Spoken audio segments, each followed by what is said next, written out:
I had a chat with Kai from First Point Scaffolding, and I said to him, I've got this job getting some bees out from the side of a wall of a house. He said, that's no problem. I said, yeah, but there is a bit of an issue. The alleyway is quite tight. I said, we're talking this gap here that you see here, the width of the alleyway. He said, right, okay, well, see what we can do. Anyway, as you turn around, you can see that they've managed to get me a really good scaffolding platform set up, ready for me to remove the bees. So, as you've seen in the video earlier on, lots of activity early there, just a couple of weeks ago. So, be interested to see how big the colony is. Now, apparently they moved in around August last year. We're yet to find if that's true. So, we need to obviously expose the colony first before we remove it, extract all the colony out, give it a good clean, refit all the bricks. Once it's all looking smart, we can then proof it and prevent wasps or bees ever getting back into the cavity wall again. Yeah, so we're going to get up there, we're going to crack on, and we'll see how big this colony is. Stay tuned. Okay, so we're up at the top of the scaffolding. We've got the smoker going, all the kit's been hoisted up. The bees are starting to calm down because I've obviously started to smoke those already. The entrance point is just literally here.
Going down.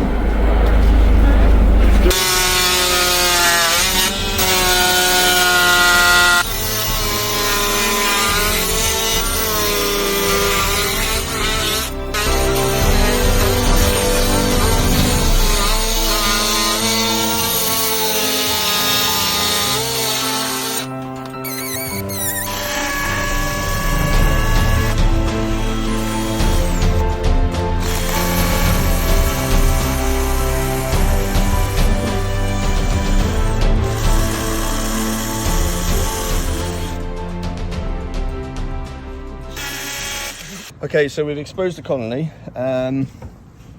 Whenever I see a customer, I always say to them, obviously honeycombs can build a roughly 1 metre square per year. Now, these guys moved in around August last year. Look how big they've made. And it goes underneath there as well. So that's nearly a 1 year old colony. So when you say to me, they've only moved in last year, I'm happy to leave them as they are, and I say to you, well, they'll build a comb within a metre square. Now, what they're doing now is they're building inside your cavity wall, okay? Now, your cavity wall needs to breathe and circulate air. As these comb gets bigger and bigger, that air can't then pass through and it can't circulate.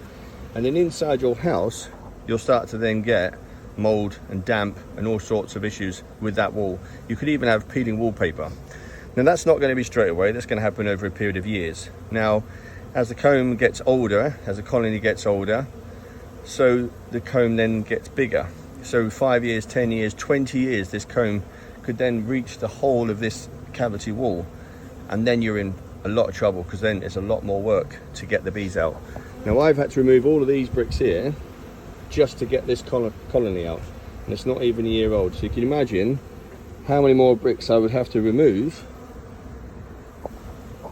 if the comb If the colony was 3 years or 5 years or even 10 years old, so when the cost of getting a honeybee colony out will be then a lot greater than the first year that we try and get them out.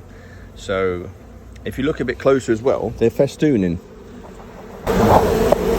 Just down there, you can see, let's see if I can get that focused.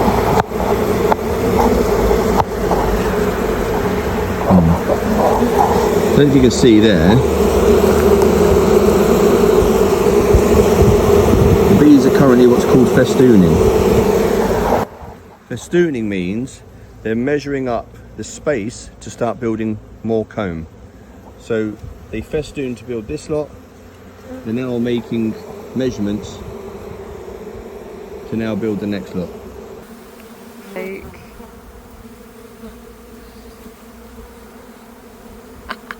Mental.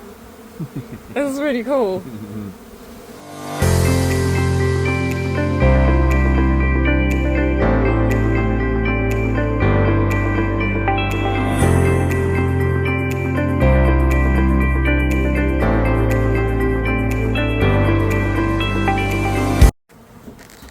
Okay, so the colony's now been extracted. As you can see, that's where the comb used to be.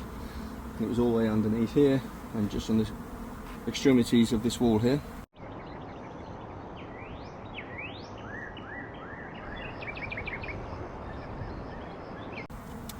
So that colony was about 8 to 10 months old.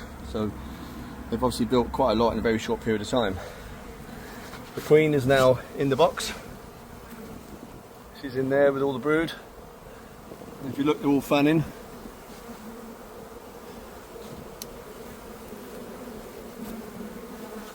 So now we're going to carry out some bricklaying and rebuild this wall and then carry out the proofing. So I need to get on with that and I'll see you in a bit.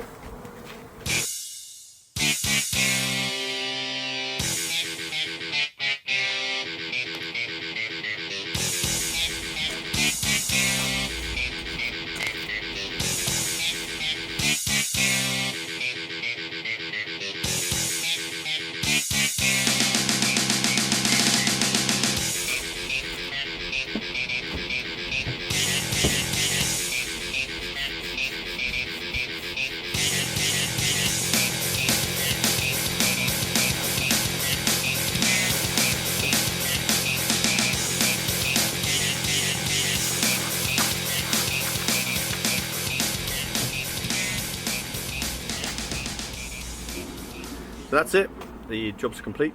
The queen has been taken away by a beekeeper with the rest of the colony. Bricklaying's been done. There's a few strugglers, but that always happens because when you do bee extraction, there'll always be a few hundred out foraging. So whilst they're out foraging, obviously you carry out the work, they come back and they're going, oh, I can't get back into my home. Thanks again to First Point Scaffolding for a brilliant setup on the scaffolding platform here. Perfect height. And yeah, thanks for watching. See you on the next one.